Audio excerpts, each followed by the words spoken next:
Hi friends, welcome to show first ജി കുട്ട് and vlogs. അപ്പോൾ ഇന്ന് ഞാൻ വന്നിരിക്കുന്നത് ഒരു അടിപൊളി ബീഫ് കറി ആയിട്ടാണ് കേട്ടോ.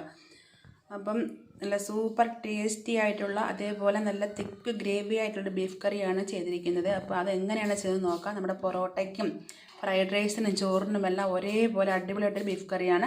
ഓക്കെ, അപ്പോൾ നമുക്ക് വീട്ടിലേക്ക് പോകാം. ഓക്കെ ഫ്രണ്ട്സ്, അപ്പം നമ്മൾ 1.5 കിലോ പോത്തിറച്ചിയാണ് എടുത്തിരിക്കുന്നത്. അത് കഴുകി വൃത്തിയാക്കി കൊണ്ട് വന്നിട്ടുണ്ട്. പിന്നെ നമുക്ക് അതിനായിട്ട് വേണ്ട സാധനങ്ങളെന്ന് പറയുന്നത് ചുവന്നുള്ളി കറി എടുത്തിട്ടുണ്ട്, പിന്നെ ഒരു മുറി തേങ്ങ അരിഞ്ഞെടുത്തിട്ടുണ്ട്, പിന്നെ കുറച്ച് വെളുത്തുള്ളി ചതച്ചെടുത്തിട്ടുണ്ട്, കുറച്ച് ഇഞ്ചി. ഓക്കെ, അപ്പം നമ്മൾ ചട്ടി വെച്ച് കൊടുത്തിട്ടുണ്ട്, ചൂടായി കിടക്കുകയാണ്. അപ്പോൾ അതിലേക്ക് വെളിച്ചെണ്ണ ഒഴിച്ച് കൊടുത്ത് നമുക്ക് റെഡിയാക്കി എടുക്കാം. ഓക്കെ, വെളിച്ചെണ്ണ ഒഴിച്ച് കൊടുത്തിട്ടുണ്ട്. ഇനി അത് ചൂടാകുമ്പോൾ നമുക്ക് അതിലേക്ക് ആദ്യമേ ഇട്ട് കൊടുക്കുന്നത് തേങ്ങാക്കൊത്താണ്. തേങ്ങാക്കൊത്ത് ഇട്ട് കൊടുക്കാം. തേങ്ങാക്കൊത്ത് പകുതി മൂപ്പായതിന് ശേഷം നമുക്ക് അതിലേക്ക് ചുവന്നുള്ളി ഇട്ട് കൊടുക്കണം.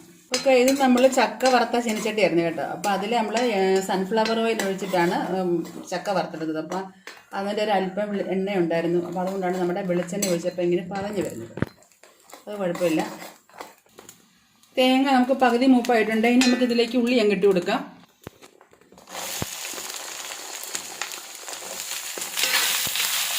ഉള്ളി നന്നായിട്ടൊന്ന് ഫ്രൈ ആയി നന്നായിട്ട് മൊരിഞ്ഞ് വരണം. അതിന് ശേഷം നമുക്ക് വെളുത്തുള്ളി ഇഞ്ചി ഇട്ട് കൊടുക്കാം. ഓക്കെ, നമുക്കിനി വെളുത്തുള്ളി ചതച്ചത് അങ്ങിട്ട് കൊടുക്കാം. അതോടൊപ്പം തന്നെ ഇഞ്ചി കൂടി അങ്ങിട്ട് കൊടുക്കാം.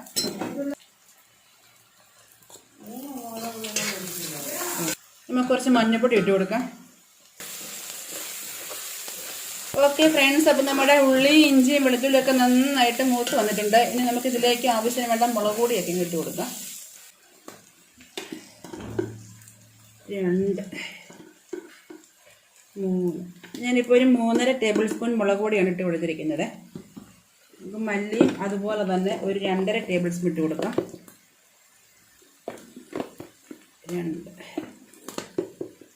2.5 ടേബിൾ സ്പൂൺ ഇട്ട് കൊടുത്തിട്ടുണ്ട്. ഇനി നന്നായിട്ടൊന്ന് മൂപ്പിച്ചെടുക്കാം. മുളക് പൊടിയുടെയും മല്ലിപ്പൊടിയുടെ ഒക്കെ പച്ചമണം നന്നായിട്ടൊന്ന് മാറി കിട്ടണം. അപ്പോൾ അതുവരെ നമുക്ക് ഇതിലിട്ട് നന്നായിട്ടൊന്ന് മൊരിച്ചെടുക്കാം. അപ്പോൾ ഓക്കെ, നമ്മുടെ മുളക് പൊടിയും മല്ലിപ്പൊടിയും നന്നായിട്ട് ഫ്രൈ ആയി വന്നിട്ടുണ്ട്. ഇനി നമുക്ക് അതിലേക്ക് നമ്മൾ ഇറച്ചിട്ട് കൊടുക്കുകയാണ്. നന്നായിട്ടൊന്ന് ഇളക്കി യോജിപ്പിച്ചെടുക്കാം. മുളക് പൊടിയും മല്ലിപ്പൊടിയും നമുക്ക് കുറവാണെന്ന് തോന്നുകയാണെങ്കിൽ അല്പം മുളക് പൊടിയും മല്ലിപ്പൊടിയും നമുക്ക് ചീനച്ചട്ടിയിലെടുത്ത് ഒന്ന് 30 ശേഷം അങ്ങ് ചേർത്ത് കൊടുത്താൽ മതി. കറിവേപ്പില ഇട്ട് കൊടുക്കാൻ മറന്നുപോയി. കുറച്ച് കറിവേപ്പില കൂടി അങ്ങ് ഇട്ട് കൊടുക്കാം. ഓക്കെ, നമ്മൾ ഇറച്ചിക്കകത്ത് മുളക് പൊടി മല്ലിപ്പൊടിയൊക്കെ ഇട്ട് നന്നായിട്ടൊന്ന് യോജിപ്പിച്ചെടുത്തിട്ടുണ്ട്. ഇനി നമുക്ക് ഇതിലേക്ക് ആവശ്യത്തിന് വേണ്ട വെള്ളം അങ്ങ് ഒഴിച്ച് കൊടുക്കാം. നന്നായിട്ടൊന്ന് ഇളക്കി കൊടുക്കാം. വെള്ളം നമ്മളിപ്പം ഇറച്ചി നികക്കെ വെള്ളം ഒഴിച്ച് കൊടുത്തിട്ടുണ്ട്. ഉപ്പിട്ട് കൊടുത്തിട്ടില്ല, അതുപോലെ മസാല ഇട്ട് കൊടുത്തിട്ടില്ല. നമുക്ക് നന്നായിട്ടൊന്ന് തിളച്ചതിന് ശേഷം ഉപ്പും മസാലയൊക്കെ ഇട്ട് കൊടുക്കാം. ഇനി നമുക്കൊന്ന് അടച്ചു കൊടുക്കാം.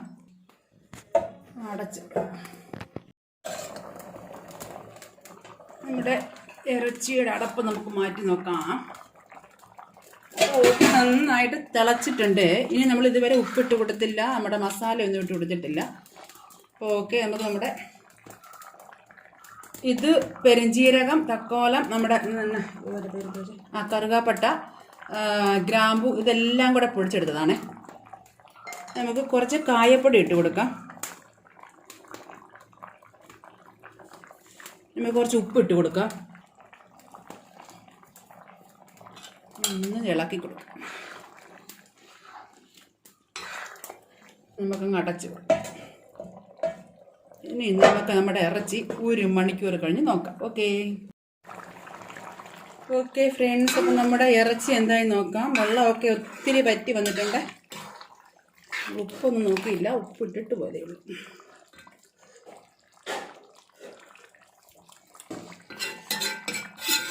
ഉപ്പിൻ്റെ കുറവുണ്ട്. അപ്പം ഇനി ഇറച്ചിയും കൂടെ നോക്കാം എന്തോന്ന്.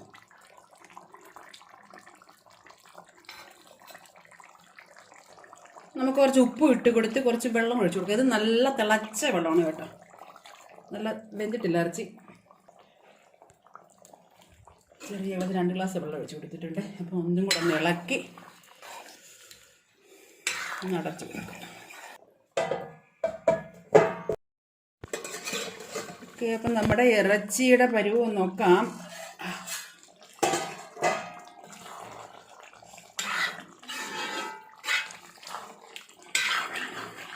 ഇറച്ചി വെന്തോ നോക്കട്ടെ.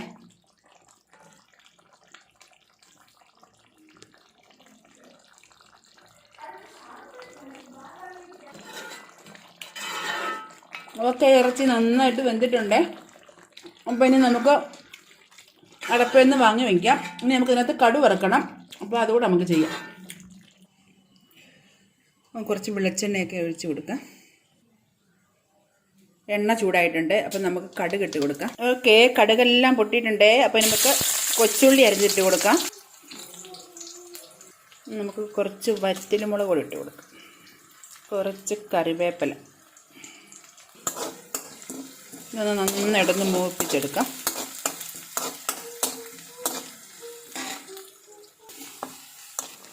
ഓക്കെ, അപ്പം നമ്മുടെ കടുക് വറുത്ത് തന്നിരിക്കാം.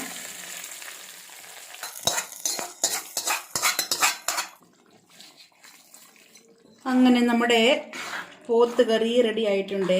നല്ല കൊഴുത്ത ചാറോട് കൂടിയ പോത്ത് കറി. അപ്പോൾ ഓക്കെ ഫ്രണ്ട്സ്, അപ്പോൾ എൻ്റെ ഈ വീഡിയോ നിങ്ങൾക്ക് എല്ലാവർക്കും ഇഷ്ടമാവുകയാണെങ്കിൽ ഒന്ന് ലൈക്ക് ചെയ്യാനും സബ്സ്ക്രൈബ് ചെയ്യാനും ഒന്നും ആരും മറക്കരുത്. അപ്പോൾ ഓക്കെ ഫ്രണ്ട്സ്, നമുക്കൊരു ചെറിയ ബൗളിലേക്ക് ഞാൻ കുറച്ചൊന്ന് മാറ്റുകയാണ്.